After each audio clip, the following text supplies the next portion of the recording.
Are you filming? I am filming. Okay, so Jen is trying her first day of filming and asking questions. She's breaking out a little bit. Yeah, a little bit. You're gonna do great. Okay, so I believe in you. Thank you. Okay, so I wanted to start with, Survivor Series with your match with Charlotte, and then the very next day, after you came back after taking such a beating from Charlotte, and you came out, and I don't think anybody else would have came out and demanded to defend their title after that. So how did you feel that went that night with Mickie James? Well,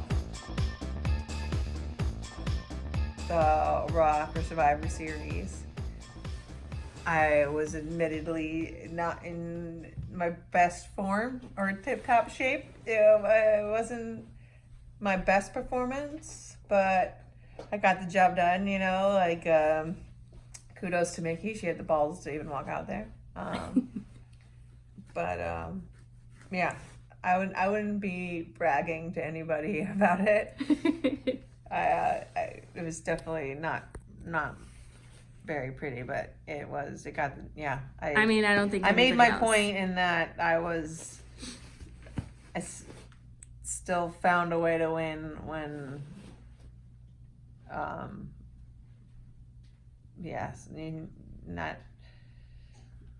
not every day you're like in a winning mood, like everybody has their days, like every chick has their fat day. I'm sure guys have their version of fat day, and some days you're just like beat and all you want to do is lay in bed and cuddle with your dog and like live free or die with your husband in bed. But you still have to find a way on days that you feel like that to be able to kick anyone's ass on earth if you need to. So yeah, I mean, it's pimping ain't easy. It's difficult, It's like I say a lot. My mom, she was the first American to win the world championships in judo, and she had a lot of choice words for me growing up about what a champion really is and how, there's a difference between winning a match and being a champion. And there's lots of different kinds of champions. Like you could be like entrepreneurial champion that just always does what makes you the most money. You could be a champion that I don't know what you would call it, but like a champion that just tries to enjoy the process as much as possible, so just does whatever makes them happy. And there's lots of different kinds. Actually, I had a discussion with Rose Namajunas about this, about like I was talking about all the different kinds of champions that there are, and she was like, no, there's also, she pointed out that there's a philanthropic champion, and you do whatever it does to like, whatever you can to like raise awareness to issues or, help out whatever cause you really, really care about. And then there's the kind of champion I was raised to be. I don't know if I would call it like, I guess, an idealist champion. I call it a true champion. I don't know what my mother would call it, but I guess that's like the ideal of what a champion is supposed to be, and there's certain things that are required of you as a champion and certain things that it's your choice. And some people do the absolute minimal possible. And, and then there's people like Muhammad Ali that becomes, an icon for a cause and for people around the world to go anywhere on earth to see Muhammad Ali you're going to get a better reaction than you would anywhere on earth and said Jesus Christ. It's not everybody is into that dude, You're going to piss off people somewhere. And Muhammad Ali, everyone's like Muhammad Ali. Muhammad Ali was true champion. Muhammad Ali was true champion. And you can't say that everybody that's ever held the title, anyone that's ever held the title, is the same as Muhammad Ali. Right. It's someone who sets those special champions apart. And so, like, I was just raised with an ideal of what a champion is. And, champion takes their task that they already have that's extremely difficult and puts it on expert difficulty for themselves. And I can go on and on and on and on and on, but like, that's what's like, plenty of people have used steroids and become champions of things, but to me, that's not a real champion. A real champion doesn't need performance-enhancing drugs. A real champion is good enough to beat everybody else with performance-enhancing drugs. And, I was raised to be an Olympic champion, and the Olympics is on one day, no matter what. And they're not going to move the Olympics for you. My mom said that she trained to be the best in the world on her worst day. And she never quite got there, but that's the goal. Right. She said, but she won the world championships not on her best day.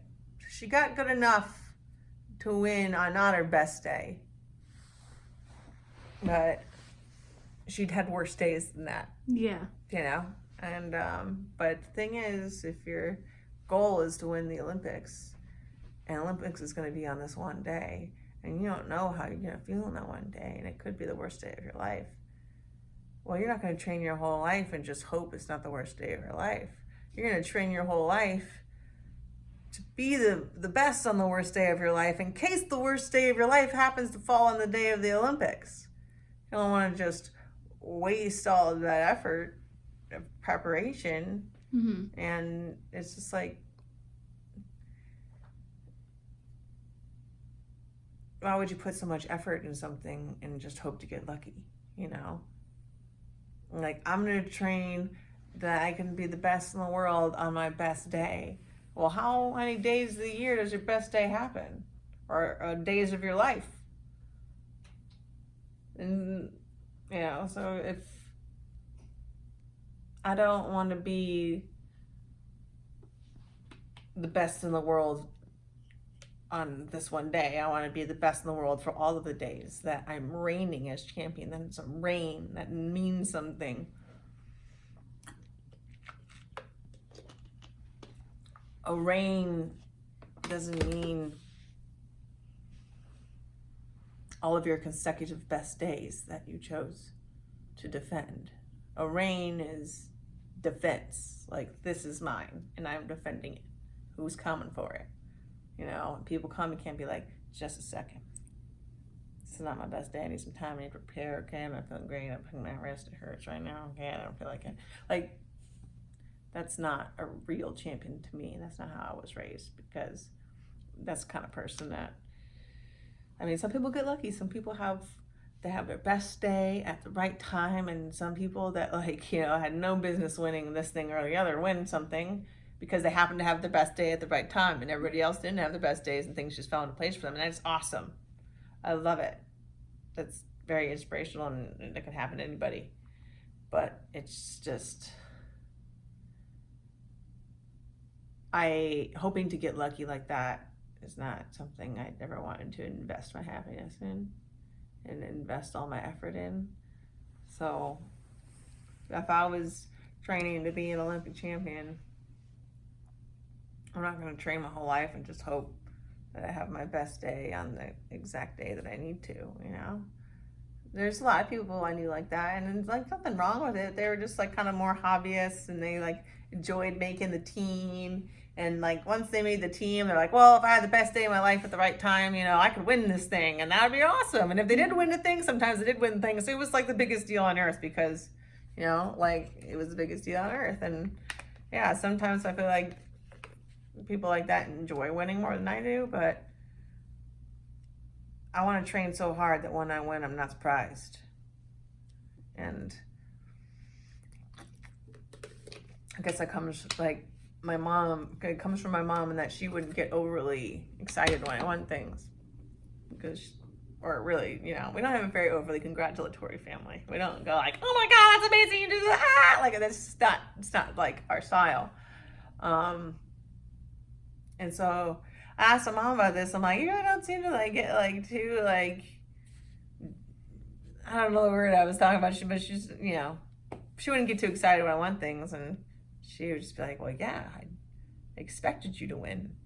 If I was like, oh my God, this is amazing, you won this thing, I mean, like, I'm so surprised that I really didn't have an expectation for you or an opinion of you, but my opinion of you is so high that when you do these amazing things, I'm just like, well, of course you do these amazing things, you're amazing. And so, I don't know, it was just a very different perspective than I know a lot of people were raised with, but I am really different from a lot of people, and I reserve the right to have a different opinion about things. And you don't have to believe champion is what I believe a champion is, but this is a free country, and I can say whatever it is I do believe champion is. And people give me a microphone, so they gotta hear me talk. I'm like, I am the loudest voice in this room. We'll listen to everything I say. I'm gonna pull a full Adam Sandler out there one day. It's funny. All right, so next question. I have a tendency to go off on tangents.